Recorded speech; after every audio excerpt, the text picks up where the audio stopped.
Karen for Online Healing Community. Welcome to Creating Space. And today we're going to talk about yoga and healing. And joining me is Kundalini yoga teacher Nikie Esmero.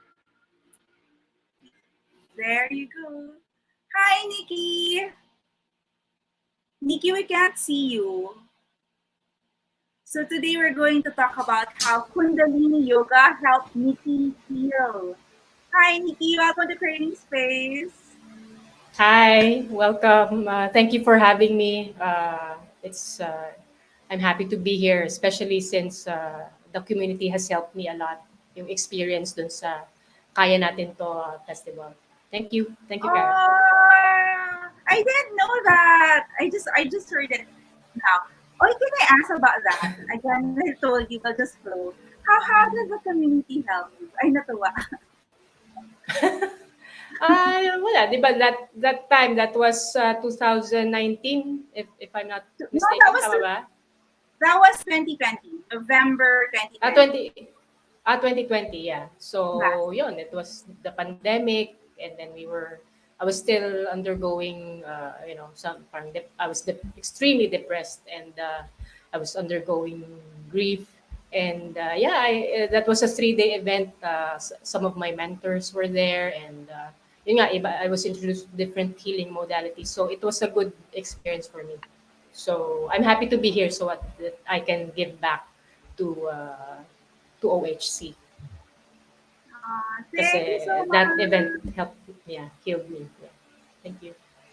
Because sometimes, we really don't know our impact. Parang, and Yes. until people tell us, was it really helpful? So we Mm. really enjoy getting feedback. But now you're going to tell us about how Kundalini yoga helped you heal. Mm-hmm. Yes. Yes, can you tell us more about this? Yes. I got started in yoga in general in 2016. It was Ashtanga yoga.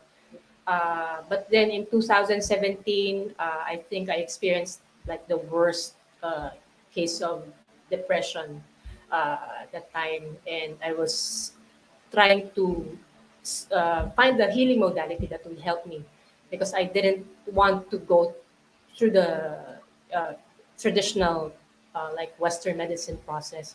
So, and I also believe that we are all capable of healing ourselves. So we just need proper guidance on how to. So yeah, so I continued Ashtanga, but then I was introduced to Kundalini yoga. Rebel Yoga was still open at that time. Diba? Kahit na I was in Silang Cavite, I would go all the way to to where you were at that time sa Legazpi Village in Makati. Yeah. Teacher Roseanne Cruz was my teacher. And then unti-unti lang doon. Nung una hindi pa siya masyado nag-catch up sa akin kasi it didn't look like the traditional or the usual yoga that we know of na 'di ba pag in Ashtanga people were in leotards, alam mo na pag yoga parang physical exercise siya. And Yes. Kundalini yoga, when I was attracted to it kasi nakikita ko si Teacher Rosan that would have these titles parang you can have a specific intention per session, like for prosperity, to relieve pain, to release negativity, and that stuff. And then meron siyang meditation. You cap it off with the meditation afterwards. So, yun. And then there was a gong bath dun din at the end of the session. So, and parang na-in love ako dun sa concept na magme-meditate ka after. And then yung gong bath, if you experience that, you don't only hear the sound kasi it penetrates your body and you just feel it just that experience, you know it's healing you. So yun, it caught up on me. So by 2017, yun, by mid-year, when I was at my lowest, I started shifting to Kundalini Yoga. So yun nga, almost every week I would go to Makati the commute would be like 4 to 6 hours. The session would just be less than 2 hours. So you can just think of the sacrifice that I had to do that. But the universe, something was pushing me to do that, and I guess that was because that was the one of the best forms of the healing modalities that was for me at that time. How And, different is it from the other kinds of yoga? Because we have, like you said, you mentioned you started with Ashtanga, and there's Ashtanga, TN, yeah. there's also Mm-hmm. Vinyasa. There's so many kinds Mm-hmm. of yoga. How Yes, different is yes. Kundalini yoga? Um, from what I noticed, the other forms of yoga focus on only on the asanas, and meron din yung iba may breathwork. But yung in Kundalini yoga, you get the whole package. So you do breath work, and then you do the postures, the asanas, and then you cap it off with the meditation. And then kung may gong yung teacher mo, you get the gong back. So it's the complete package. Kasi yoga was meant to be uh, that it's supposed to support meditation. That's why you move your body, you have a warm up, you do breath work, and then you move your body so that when you meditate, it's you are in that optimal state. So for me, that's complete. So hindi ko man sinasabing mali or incomplete, pero for me, that was what I needed and that, yeah, so, and what I wanted. So yeah, But I that's why agree I with you continue doing it. regarding yoga supporting meditation, because I got into yoga Mm. because I started with meditation. But I would Mm. meditate for Okay. hours. Like, I would meditate for like 4 hours at a time. Tapos, when I Mm. stand up, hindi ko na nararamdaman yung, Hindi well, mo the naman. same, nararamdaman yung Yeah. pa ako. Like Yeah. that. Or masakit na Yeah, yung tama. likod ko, Likod mo. yung Oo. things. Oo. So, after meditating for years doing that, I was like, I think there should be, parang hindi yata, parang hindi yata dapat uupo ka lang to meditate. I think I should do some prep work before I Something, yes, meditate. that, And so I got into yes. yoga. And then it's easier. Mm. I completely agree with you. It's easier to meditate Mm. when your body's prepared. Warmed up, you stretch, and yeah, you have specific asanas to support a certain meditation. So, yun, it's meant to be a complete holistic approach kasi yoga. Hindi lang siya uh, yung the westerners kasi parang they just took the exercise part, the asanas, and then parang they focused on that. Pero yoga is supposed to be a holistic package. And so that's what one of the things that attracted me to Kundalini yoga. And it's fun kasi we have mantras na may music, it's in a song. Kasi sometimes we do postures or meditate for extended periods of time, 3, 5, 11 minutes, 22 minutes, holding the same, for even 31 minutes, holding the same position, and even 2 hours. So meron kaming mga music na para to help us keep our focus while doing these exercises. So And it's fun. yeah, and I think it's really a lifestyle. Like when you say na, di Yes. ba, parang it's very holistic. Kasi like I started with meditation, and then after meditation Mm. I got into yoga because I think it's Mhm. kulang if I just do meditation. Kulang, And 'di then ba? later on, Especially parang because meditation asked me to be vegetarian. And then I was yes. vegetarian, then I got into yoga. When I got into yoga, people are practicing zero waste, so I got into zero Yes. waste, and then environmental friendly. And I was thinking, and then later on, I just saw, oh my gosh, everything in my life changed, and I just did this one thing, and one thing, and one thing, and Yes. then Oo. Oo. Yun din, it's like also finding your tribe, di ba? If you're vibrating in this certain frequency, then you will be attracted to that, kumbaga, your tribe then. And yun, you're ready now to practice yoga. And like you, I wasn't planning on being a vegetarian. It looked nice. I was in a community. I was with yogis, meditators who practiced it. But at that point, I wasn't ready, or kasi I was still, I'm a rabid, uh, hindi naman pork chop. I love what's in Ilocos, bagnet and but uh, bagnet and the crispy pata. That's my comfort food. I go to Tagaytay and just have the best of that. But later on nga, without me even planning or not even my teacher dictating that I do this, uh, my appetite for red meat just went off. Mm. And so my diet changed, and then your lifestyle, yun nga, you are people with practicing these have these lifestyles, so you also adapt to that. So yeah, like you, after some time, oh whoa, I'm a different totally different person. Now you don't hang out with the same with, you don't go to the night joints that you used to do. You don't, parang curated na rin yung relationships mo, yung friends mo. Uh, Kasi yun nga, yung tribe mo, or you are attracted to people that vibrate in a certain frequency. So yun, it just happens naturally. And pati yung healing ko, it happened gradually na rin. Parang wala namang very mystical thing na nangyari. But I just felt lighter each time, as the weeks, months progressed, and then my intuition became really sharp. And then when your intuition is sharp, then you can make better decisions for your life, and yeah, that transforms you. It helps you in go through that turning point that you're supposed to go through, because you're supposed to be transformed. And yeah, meron sa Kundalini Yoga, then we have this special session called rebirthing.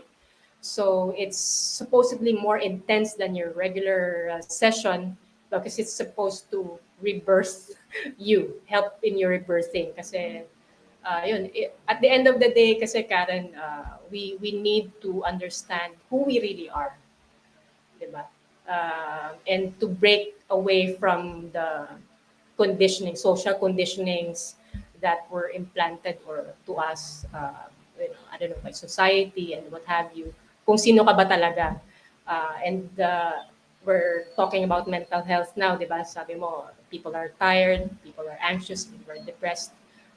Sometimes we we have these issues. We experience anxiety, depression, because it's our our soul, if I may say, our soul, like having a knock on our door. Hey, it's time for you to be who you really are, and not just live up to expectations dictated by society or your family or what have you. So sometimes we experience this because it's a turning point. And for me, that yung 2000 episode ko, that like the worst case of depression, was actually a turning point, and Kundalini Yoga helped me go through that turning point, because it's not easy to go through a transformation.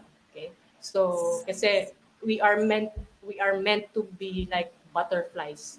So before you become a butterfly, you have to be inside the cocoon first.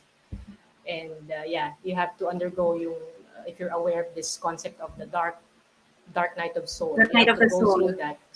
Yes, so that you can understand who you really are, accept, embrace yourself for who you truly are. And yes, that's what the Kundalini Yoga did for me. Wow. So you're saying, so for people who are going through anxiety and depression, you're saying that whatever they're going through is actually something that might lead them to transformation. It's like probably, ayun na, cocooning time. Yes, it's of course, it could be something medical. I'm not saying that you don't go through a medical professional or something, but it's something but just consider it na, it's, you look at it on a more holistic perspective, and you will notice that it's bound to be a turning point. That's why di ba, meron ngang parang quote na palagi nating nakikita sa Facebook. Sometimes when you think you're down in your darkest moments, you're down like in a pit. You're actually being planted so that you can bloom later on. You're like a seed being planted on the ground. You just think you're in the bottom of a pit, but you're implanted there because later on you're supposed to transform and bloom into a But beautiful Nikki, when flower or you're a there, tree. Nikki, when you're down there, you don't feel that. Of Parang course, down I there. know, I And know, it's I so know. dark. And you feel so alone and so Yeah. sad. So, Mm. yeah. What can you And tell for people who are yeah, down there? And yeah, yeah, you're supposed to feel that. So congratulations. And it's part of your healing to undergo through that pain. Di ba? Sabi nga nila, paano ba nagiging diamond? Paano ba yung process ng pag-produce ng diamond? Di ba? It has to undergo extreme temperature and pressure. So, ganun din tayo. If we are to transform to our higher self or true selves, then we have to undergo through that, the dark night of soul, so to speak. And yun nga, in my case, that depression, that's the major turning point in my life. Uh, Parang 300, tama na yung pagpapanggap mo, Nikki. You wake up to who you really are. And you have to go through this para you Mary can be a Del mother. Colina is resonating with you. Finding the light in the dark, sabi niya. For everyone joining us, please let us know where you're joining us from. And if you have questions or comments for Nikki, para she can address it while she's here or while we're live. Nikki, you always say that depression, anxiety, sometimes the challenges that we have may be turning points for us, right? And it Yes. leads us to who we really are. Mhm. During your journey, healing journey, what have you found out about you? Like who, after going through all that, what did you discover about yourself? So who are you, Nikki? Yes. Mm. One of For me, I went through that depression because papansin ko there's this cycle in my life, and I think a lot of people can resonate with it. You're being bullied. Minsan hindi ka naintindihan, or people think you're a misfit. You either you stand out or you don't fit in, and then I felt that I was bullied at the workplace, and then but uh, it's the problem isn't really the bullying. That's only a trigger, because if you're okay, if you're balanced, it doesn't matter. So I was asking myself, why was I being triggered by these people na um, it's na hindi naman sila family eh. In the when in the proper perspective, parang hindi ko sila ganun kamahal, or hindi naman ganun ka-close yung relationship namin, as compared to kung if yung problema was with my family. So I was wondering, why am I being triggered, and I was feeling this parang intense anger na hindi ko alam kung saan nanggagaling. Sabi ko, they're not supposed to affect me this way kasi we just have this peer relationship na casual lang naman. They're not supposed to affect me this way. But why? So triggers are there to point you to a wound that has yet to be healed. And in my case, yung depression na yon was that. It was pointing me, hey Nikki, heal this wound right now. You have to transform uh, soon if you are to be step up to your higher calling, or to so that you can embrace who you are. And so anyway, point it pointed me to that wound na, hey, for the longest time sabi ko, lahat naman napatawad ko na, or pero at that experience, that depression, parang it pointed me out na, hey Nikki, there are some, you're not really accepting who you really are. You have parang ganon. There are some parts about yourself, about your life that has happened, na parang yung parang kang nagwales na linagay mo lang under the carpet. Parang dininay mo lang. And then napuno, 'di ba? Kung ganon lang ng ganon yung ginagawa mo through the years, di syempre ano ba mangyayari? Sasabog lang yun after some time. So ganon. So it was pointing me to that one that, hey, it's time for you to acknowledge these things. This is you, part of who you are. in short, parang if you know the term also, like shadow work, it forced me to do some shadow work, meaning to accept the shadow part of myself, the bad things about of myself, o kung anong nangyari sa buhay ko. Yun, hindi lang kasi tayo pwedeng puro love and light. So before you can experience yung love, puro love and light, you have to go understand yung dark. Sino ka ba talaga? You don't yes, we dapat maging positive tayo, pero in order for you to, yun nga, appreciate the light, you also have to embrace your dark, yung past mo. Yun. So, I understood that after some point na, oh, okay, it was leading me to that. And then, yan, unti-unti, yun, I accepted my shadow self, parts of my life, parts of who I am. And yun, it led me to healing. It was nakakatawa kasi feeling natin okay lang tayo. Eh. Okay na naman, napatawad ko na lahat. I'm good, I'm meditating, I'm reading these books, blah, blah, blah. I'm attending everything. But it's just on the surface, so you have to go really underneath para to see yung unhealed wounds natin. And yun, Kundalini Yoga helped me. Kasi Kundalini Yoga basically helps us to release these negative blocks in our physical body or yung iba pa nating, let's just talk about the physical body first.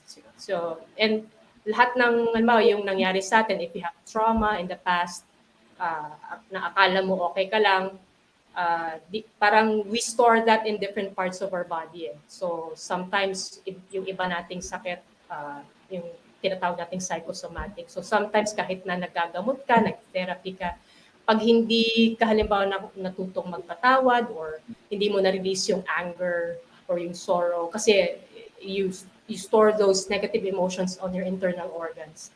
If you don't release that, then that can develop into a complication. So yeah, that's what Kundalini Yoga helped me get through with. Release the negative blocks that I've been storing for so long. And yun, para mas mag-transform ako and mas to really accept who I am, kung sino ba ako. So accept both my shadow and my light. So yeah, that's it. I resonate with the shadow work part because I've been doing shadow work trend recently. Like I'm with healers all the time, but I also have my own Yeah. healer, my own therapist, and it's like when I start, because my persona is really parang very altruistic. I'm being very honest here at this point. Very altruistic, parang I look at myself like when I look at myself, like sorry, I'll be just very honest. I see an angel, and that's how other people see me also. But when I did shadow work, oh my gosh, I saw a witch. I like a manipulative, and I was thinking, oh my gosh, I'm not even aware that I'm that. Yeah. I see myself in a different light. And when I did Yes. shadow work, you manipulative bitch. Ganon talaga na I'm not aware that I'm that. Yeah. And it's Yeah. like, well, nakakagulat. Nakakagulat Yes. talaga when you see that part of you. And now, I'm going to the point na parang I'm like getting used to that part. And also now, parang you can befriend the beast eh, diba? You can befriend your shadow self, Yeah. and then you're on. At least you know where you're coming from when you're doing shadow work. Yes. Like, yes, I'm an angel, but sometimes I can get bitch. So, who am I right now? So then. So But yeah. then, specifically, what kind of like in terms of shadow work, what kind of was it? You're talking about anger, you're talking about bullying. What has been through Kundalini Yoga for you? And then like with me also, like I'm working on that part of me that's kind of manipulative and a witch and a bitch and not We an should have bitched at the angel, same time. not an angel. But so is it possible Yeah. for me to release that part also? In Yes. Kundalini Yoga. Yeah. Yeah, nakakatawa, Karen, kasi parang ko parang parallel lives ba tayo? Kasi I resonate with what you said in your experience. Kasi ganun din. Sometimes we hold ourselves in this pedestal. Parang ganun din. But it was very painful for me to realize that, wow, I was the narcissistic BITCH then. Na akala ko, di ba, with all my meditation work, blah, blah, blah, na you know all these things, di ba? Parang it just fed your ego. Pero deep inside, you're the narcissist pala. And then, yun. And then, yung anger sa sarili mo, sa sarili ko at that time, it was because nga, there are some parts of myself na hindi ko matanggap. And then, meron pa pala ako, yun nga. And then the good part about that is meron pa pala akong hindi napapatawad. So it helped me with my relationship with my mom, with my family kasi meron pala akong hindi ina-acknowledge. Parang yung hurt noon, parang hindi ko ina-acknowledge. That's why hindi ko there are certain people or yung family ko hindi ko mapatawad. And now with Kundalini Yoga, parang I remember distinctly there's one session, it's a rebirthing session, where you parang you go, not naman go back in time. Well, in a way, go back in time, but parang go through the lens of, halimbawa, your family member. The specific session was go through parang so that you can experience what your mother was experiencing at that time. And then I was able to understand what she was going through, the pain. And so, yeah, it helped me in being able to forgive. And because you cannot forgive someone unless diba, you need to go through the shoes of someone else so that you can understand what they're going through. So yun, I had that experience, so it was easier for me to forgive. So parang automatic na siya when you understand, you feel their pain. Okay na pala. Parang you understand that everyone is just doing their best, di ba? Sometimes we experience the painful end of a bad decision sometimes that our family makes. But do you understand that they were young, they probably had, that was the best choice. Diba? Everyone has a choice, but that was probably the best choice that they had given their resources, given their maturity, diba? Given their, diba? So, for me, yon. Kaya mas magaan na after that. So, yeah. Interesting. So with Kundalini Yoga, you have like some kind of rituals, ba, tama? Or you have some process that allows you to release certain things or go through certain, like yun nga, certain processes. Yun. So, kasi you have accumulated this by years, di ba? Let's not talk about past lives yet. That's for another session siguro. Pero you have accumulated these negative blocks, halimbawa, since childhood. So, it doesn't, you can't release it. Don't expect to release it overnight. So, yun nga. So you have to do the practice regularly. Parang meditation, parang exercise, para yung muscles mo mas mag-improve. So, ganun din. When I was doing it regularly, I was attending sessions weekly. Gradually, yun nga, na parang naramdaman ko na, hey, I was being healed, mas magaan na, and ang importante din kasi nga, nabanggit ko yung intuition is there. When you listen to your intuition kasi, then it's easy for you to understand why things happen. It helps you to become more compassionate, understanding, and then in terms of in the future, it helps you, make better decisions. As to the process naman, dun sa tanong mo, a Kundalini Yoga session usually has 3 parts. You usually start with breath work and the warm-up, and then you do the kriyas, di ba? Yan yung mga asanas, yan yung alam natin sa yoga. And then we cap it off with a meditation and a gong bath. So yeah, that's the complete session. And we have good news for you. Nikie will be facilitating an 8-week session for online healing communities on Kundalini Yoga. But this will be specific for helping us to stay calm and carrying on. Because a lot of people were depressed, sad, anxious, angry even, because of the Yes. recent events, post-election. So we'd Mm. like to Mm. really support you, and that's Mm. actually the assignment. Because we just had a program with Doc Honey no Mm. Saturday. And ang assignment niya is please take care of yourself. Because people were saying, I'm I'm so sad, or sometimes they're saying that I need to take a break already, but I can't take a break, and I think I'm going to break down soon. And she's saying, no, don't break down. Take care of yourself. You have to stop. If you feel that you're breaking down, it's your responsibility to yourself to just pause, take Yes. care of yourself. Yes. Yeah, and Kundalini Yoga would be perfect for this. Would be the perfect assignment in this case, kasi yun nga, it will help you heal. Parang it's your way of taking a break, and it's also your way of moving.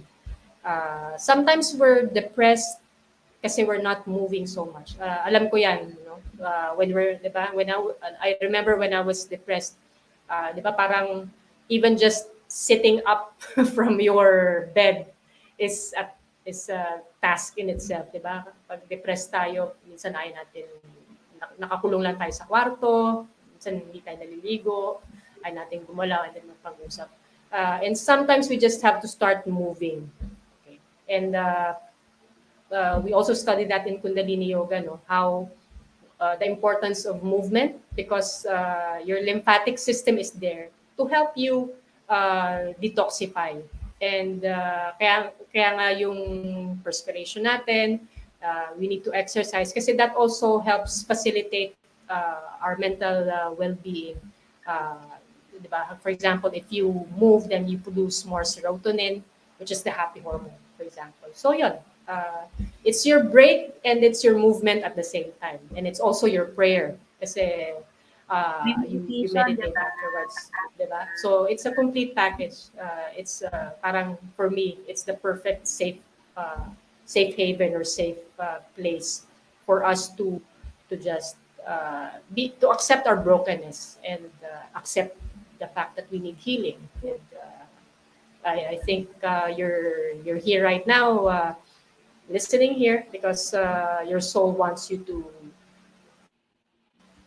have this time to heal, to give yourself the gift of healing at this point, so that you can bloom later on and take up the higher calling that you're supposed to have and help this community, this earth, become more awakened and I don't know, ascend, so to speak. I So love yeah. what you said about brokenness. To accept your brokenness. Mm. Parang, Yeah. wow. We can't heal kasi some people there sometimes we feel where egos are too strong, parang we don't accept that we're broken, that we're weak. We're just hooked up kasi with this thing about being weak. But accepting your brokenness is actually the most courageous thing that you can ever do for yourself. And yeah, that was for me, yun. Kasi ako yung tipo rin na tao na hindi parang ako yung sanay na tumulong, but hindi ako sanay mag-accept ng help. But sometimes we need that uh, so that we can heal. You cannot heal kahit pinakamagaling na doctor or healer will not be able to help you unless you do the first step of acknowledging that you are sick or that you are broken and that you need help with healing. So yeah, so take that first step and let's heal together. Yeah. And Merida is saying, shout out for her. Acceptance is for medicine for life. And then healing Hmm. automatically follows after acceptance. And she's also saying that it's hard, I guess, when you're talking about healing your brokenness or accepting the brokenness. It's hard, but yeah, you Hmm. have to do it. Yeah, that's the first step. You can go through the best healers, but if you don't do that first step, you won't be healed. Definitely. Can you give us a taste of Kundalini yoga? Like you said, we do breath. Of course, not asanas. It's not for this time, but at least the breath work probably, and then later on towards the end of the meditation. I guess breath, we can do the breath work and the meditation. Yeah, we can do breath work. Yeah, meron tayong tinatawag na 1 minute breath. Okay. So, why is it important for us to be able to manage? I don't want to use the word control it, but manage our breath. Kasi the the more breaths that you have, for example, per minute, the faster you breathe, 'di ba? Pansin mo pag anxious ka, ang bilis mo mang huminga, 'di ba? So, if you are able to regulate your breath, if you are conscious halimbawa na anxious ka at malapit ka na mag-hyperventilate, and then if you are able to regulate that, give that, lower down your breathing rate, then it automatically helps you become more relaxed, more calm. And then pag regular na yung breath rate mo na mababa, then it parang natural na kalmado ka na, and then it helps you make better decisions throughout your life. Okay. So what I can share sa breath work right now is yung 1 minute breath. Medyo challenging lang siguro if you do it yung actual duration. So let's just make it half muna. Okay? So let's divide when we breathe kasi, 'di ba, we inhale and then we hold the breath and then we exhale. Okay? So though we divide the breath into those three segments. Okay? So instead of 20 na diretso, let's just make it 10 seconds. Okay? So what we do, we inhale for 10 seconds, we hold the breath for 10 seconds, and then we exhale slowly for 10 seconds. Then let's just do two rounds para 1 minute breath na rin siya. Okay? So let's start, Karen. So slowly inhale through your nose. Slowly, 1 and 2, 3, 4, 5, 6, 7, 8, 9, and 10. Hold the breath. 1, 2, 3, 4, 5, 6, 7, 8, 9, 10. Exhale through your nose slowly. 1, 2, 3, 4, 5, 6, 7, 8, 9, 10. Let's do this one more round. Inhale, 1, slowly, 2, 3, 4, 5, 6, 7, 8, 9, 10. Hold the breath. You can close your eyes. 1, 2, 3, 4, 5, 6, 7, 8, 9, 10. Slowly exhale through your nose. 1, 2, 3, 4, 5, 6, 7, 8, 9, 10. Okay, and that's okay. And then relax.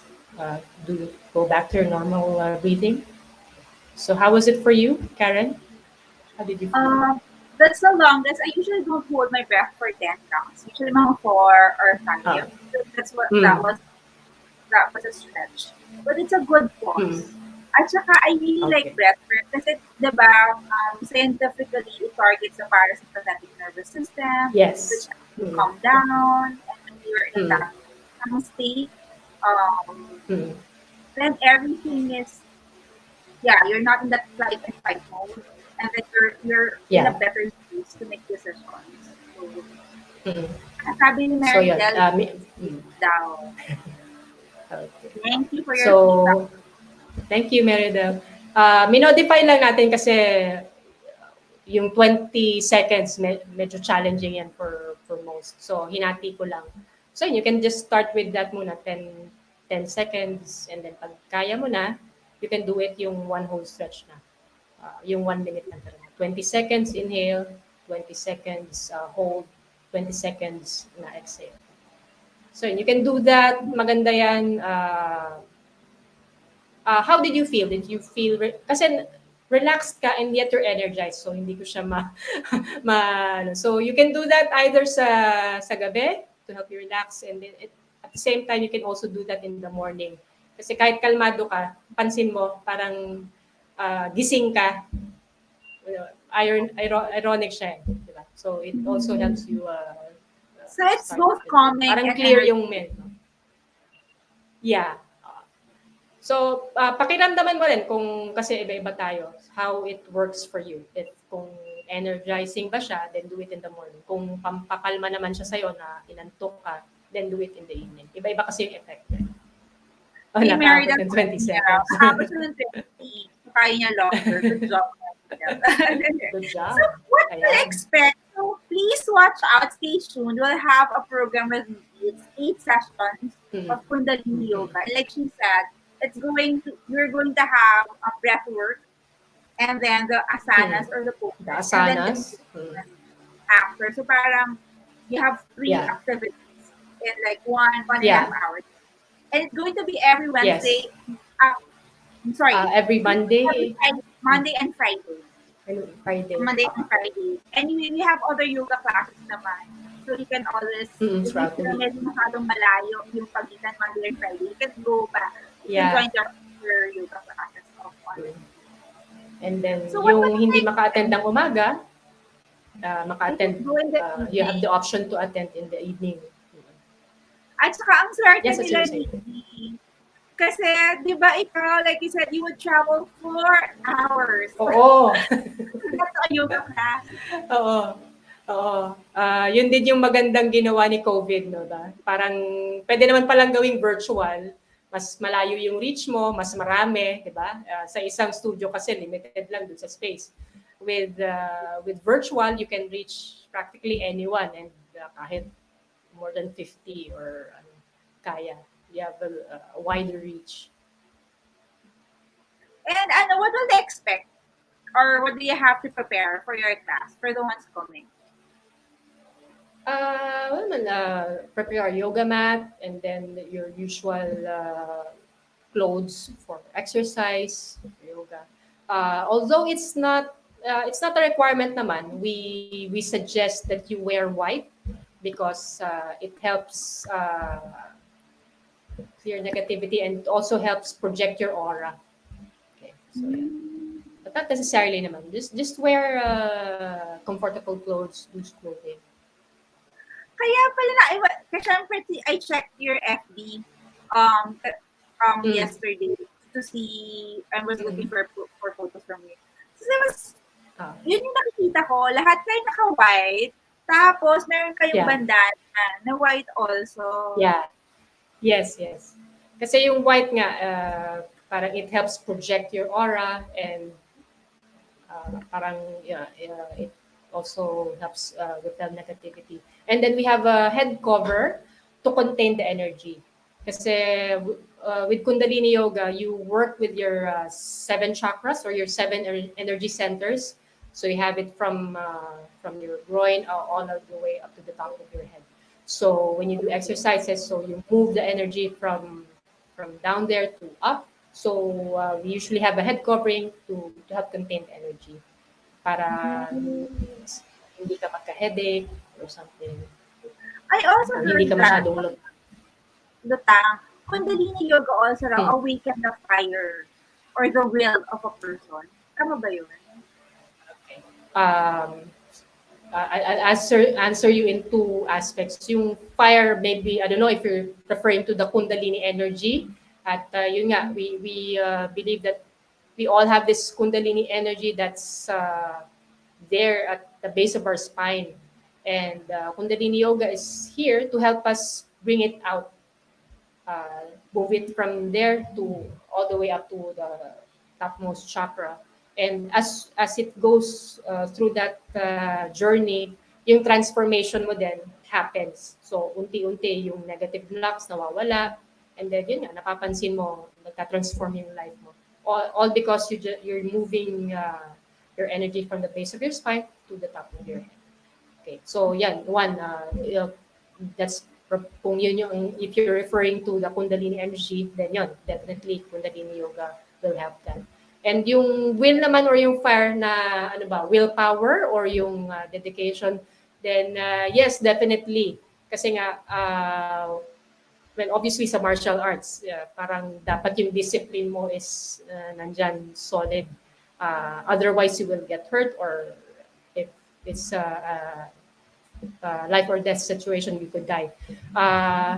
In Kundalini Yoga, it's not combat, but we do have to sometimes hold postures. Yung sinabi ko nga kanina, from 3, 5, 11, 15 minutes, 21 minutes, or 22 minutes, 31 minutes, minsan 2 oras, 1 oras. So, yun, natitrain yung willpower mo to go through that. It's not easy. Sometimes you hold the posture for 11 minutes. Siyempre naman, nakaganyan ka. Di ba? Mga ngawit yan. But it gives you, helps you practice, have that discipline to complete kung ano yung nasa Kriya, for example. If it's 11 minutes, 61 minutes. And if I may share, Karen, yun nga, my life also transformed when I just treated or looked at life as just one big Kundalini yoga session. Kasi in Kundalini yoga, you don't expect, parang no two sessions are alike.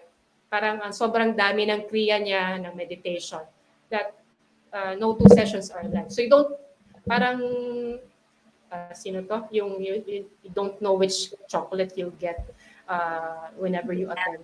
So ganon. So, and then, palagi kong naririnig yung sinasabi ng teacher ko, si Rosana, don't think, just do it. Kasi nga, when you think, you will hesitate, and then parang ang dami-dami ng maririnig mo ng ego mo, no, don't do it, masakit, nangangawit na ako or something. But you just, so yun yung concept behind, don't do it, don't think, just do it.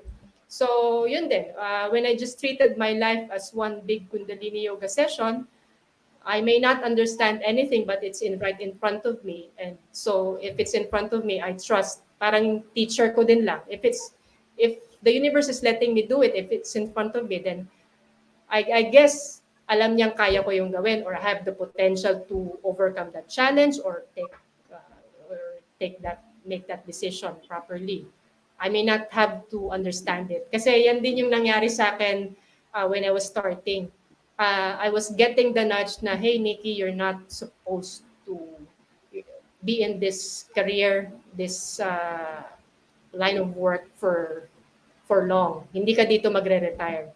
And then, so, in a short span of time, you will be leaving this. And then, yun naman yung parang because parang nag-open up na yung intuition ko. I was having that nudge from the divine or the universe. And then, naiinis naman ako kasi, oo nga, you're giving me this nudge, but you're not telling me what comes next naman, di ba? You're not giving me a blueprint. But Karen, life doesn't act that way, di ba?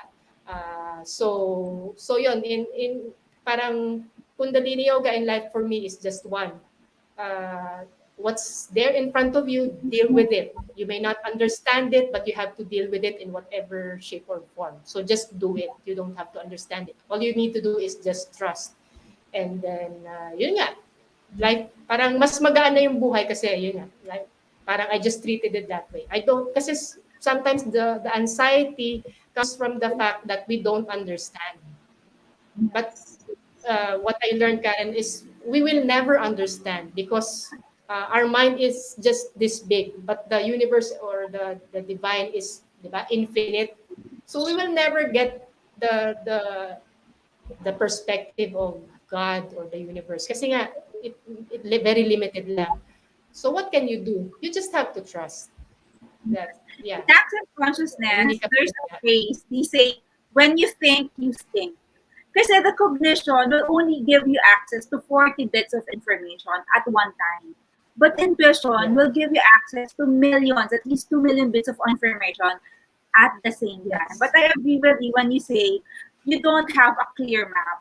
Kaya lang kasi, parang when I look at it, when you say life doesn't have a clear map, parang when you're driving or when you're in a car, tapos it's dark, the headlight will only show you a certain part. Will only illuminate a certain part. So you drive until that part. And then, when you get to that part, it will show you another part. So, for those of us who are so OC or so parang sigurista, they don't like that kasi they don't know what's next. The goal is just go there. And then you get there, you will see another path. So yeah, but I agree Oh, with you. yeah. Trust. Yeah, ako din sobrang sigurista eh. So nainis din ako at that point. But then Karen, all you have to do is just one step, 'di ba? You know where you know your final destination, but you don't take it in one step, 'di ba? Hindi naman ganoon kalaki yung paa mo or 'di ba? So you just take one step. That's all you need to know. San ba yung one step? Nakikita mo ba? Fine. Then just take the next step and the next. And then that's how you go through your destination. Tapos. Kaya tayo kasi masyadong, di ba, naintindihan ko yan eh, parang may pagka-OCD na ako noon na I need to know. Kailangan sigurado ko, parang, di ba, takot kang masaktan, parang takot tayo mag-fail. Pero all we need to do naman, as long as you know your next, nakikita mo yung next step, that's all, that's what's important. Di ba? Alam mo yung destination mo, basta gawin mo lang ng gawin, nasa tamang direction ka, just take it one step at a time. And then that's Mhm. what's most Like with important. your journey now, di ba? You started out as a seeker, as a Kundalini Mm. yoga student, and now you're a Kundalini yoga teacher. When you were starting out, did you see that okay, if I start this at the end of the road, I will be a Kundalini yoga teacher? Was that clear for you? Um, I I saw myself teaching, but parang when I was parang going through my shadow work, parang gusto, ito na lang muna. Parang kailangan ayusin ko muna yung sarili ko. But parang gusto kong mag-teach nung una, but then I was in the middle of shadow work, parang parang nag-hesitate ako. But then I'm here because I have to you have to step up to your higher calling, and yun nga, how do you change the world? By change starts with yourself, and you don't, and then you can, and when you change yourself, then you have to step up to your higher calling so that you can help change the world with your five cents worth of what you can provide, diba? So yun, and yun nga, when I want to be able to give back kasi if not for this practice, or if not for my mentors and the community, I won't be healed. So now that you are healed, then you have the opportunity to help other people, then do so. Kasi yun nga, if you want to change the world, we don't expect it to happen externally. Yung hindi natin we have no hold over, for example, government, communities, institutions, or other people. They have their own minds, their own heart. They will do whatever they want to do. It's their right. But what we have control over is ourselves, how we react, how we decide, and how we choose to live our lives. And then again, I know a lot of people may have been disappointed with what has happened recently, but hey, that it happens. But uh, again, don't the change that you want starts with you. No? So yeah, it doesn't matter if what happens externally. If we as a collective, if one person at a time transforms and heals, and later on is in a position to help other people, then you can just imagine the change that we can bring into this world. So that's how we facilitate change. We start in the doing the inner work. We start with ourselves, and then later on, we can lend our helping hand to others, so that yeah, exponentially they can also be in a better place and help others as well. So yan, parang networking lang yan. Oo, totoo. Dumami lang dumami. Parang Totoo, maging totoo. exponential yung ano natin. Thank you for stepping up, Nikki. I understand because I've been there. It's not so easy to step up to your purpose. Yeah, And yeah. also, It takes a it's lot of courage. it takes a lot of courage, and you will encounter a lot of opposition, a lot of Yes, yun, resistance. actually. Mm, mm. So you Yun nga. made it One this of the far. things, yeah, and one of the things that we also, yun din yung nag-hold back sa atin eh. Yung we hold the opinions of others so highly. We seek approval externally. So I hope we also learn to understand that we are valuable as we are. We don't need any external validation, not even from our family, because we were created by the divine, the universe, by God. As we are perfect in our imperfections, we are, diba, product of the divine. So we don't need any other validation other than that we were given this life. Diba? So yun, as long basta you value yourself, and that's how you start going on this journey of transformation, and then later on helping each other, helping others as well to have more hope, and yeah, step up their higher calling as well. That's so beautiful. I would like to honor you. Thank you for stepping up into your power, and now you're in that position to help other people as well. Maybe I Yeah, guess thanks, Karen. Yeah.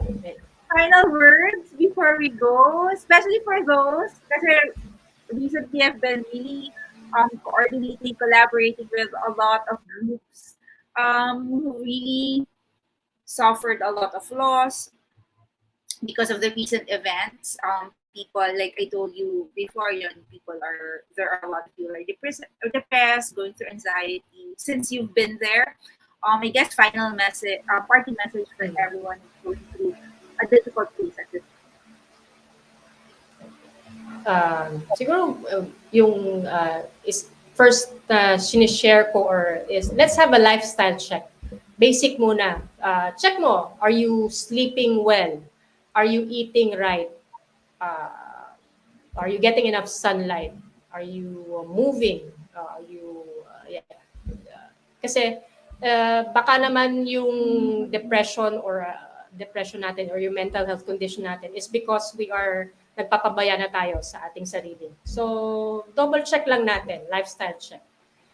And then, yung second na ma-leave kong message is, let's accept the fact that we cannot have control over other people, about the outcome of whatever it is that we want to happen. Let's learn to be detached about the outcome that we want to have. Let's accept that because again, there are a lot of factors involved in order to have the outcome that we desire. Diba? And we have no control over that. We have no control over other people. We don't have control over institutions, organizations, what have you. What we just have control over is ourselves, how we feel, how we react to things, and that's where we should put the focus on. And then as long as we're doing that, uh, then we should be uh, good to go on our journey. Don't lose your vision. I know again, people that are disappointed, but again, you have the capacity to create the world that you want for yourself. And then if when you do that, then collectively we have the capacity to change the world in the way that we want to. It nothing can be achieved overnight, and it's not kasi parang we are in this era na instant coffee, instant noodles. It change will happen, but we have to do it. We have to be consistent. We have to be committed, and it doesn't matter. We don't need machinery. We don't need any external force. If we want to change the world, you start with yourself. And if every all just imagine if all people can heal, transform themselves, and then yeah, then we can change. That's how we change this world. We don't need the magic. We don't need superheroes, machinery, what have you. We just need to start with ourselves and just believe that yes, we are on our way to changing this world, one person at a time. Just believe in that. So and yeah, let's heal together because that's how we change. We can eventually change the world by changing ourselves first. So let's learn to begin embracing our true selves, loving ourselves, and yes, the best thing that you can do for yourself is acknowledge that you need to heal, acknowledge your brokenness, and take the necessary steps to heal yourself. so that eventually we can change the world. Wow, Thank that's you, so Karen, for this beautiful. time. Thank you so much, Nikki. So let's heal together. So we're starting Nikki's Kundalini Yoga class this June 24 at 8 o'clock to 9:30 p.m. Sorry, wala pa kami morning schedule because we have a lot of morning schedule for the other yoga classes. That's why Yes. we're doing Oh, evening for Kundalini Yoga. At saka people are back to work na eh. So parang it's something that yes. they can still do. Makakahabol pa yung Mm, mga ibang tao. So let's see, it's mm. going to be the Yes. first one will be 8 sessions. So hopefully, and it's a process, Yes. it's a journey. So I would really invite Mm, you to start with us on June 24. Okay, and we'll give yes. it. It's something for the community. You can just give what you can and whatever na Yeah. lang we can. Walang requirement Yeah. naman. Okay, Yes. thank you, Yes. Nikki, for doing this for the community. Yes. And that's about the time that we have for today. We'll see you. Hopefully, we see you on June 24 for Nikki's Kundalini class. Thank you so much, Nikki. Thank you, Yes. everyone, I'll for expect every one of joining you. us. Thank you. Yes, Nikki, you're saying something. I hope to see everyone there. Again, let's heal. Let's help each other heal. Help each other heal. June 24, 8 p.m. Okay, bye, everyone, for now. See you. Bye. See you really soon. Hopefully, in June 24 for the Kundalini class. Bye for now. Thank you.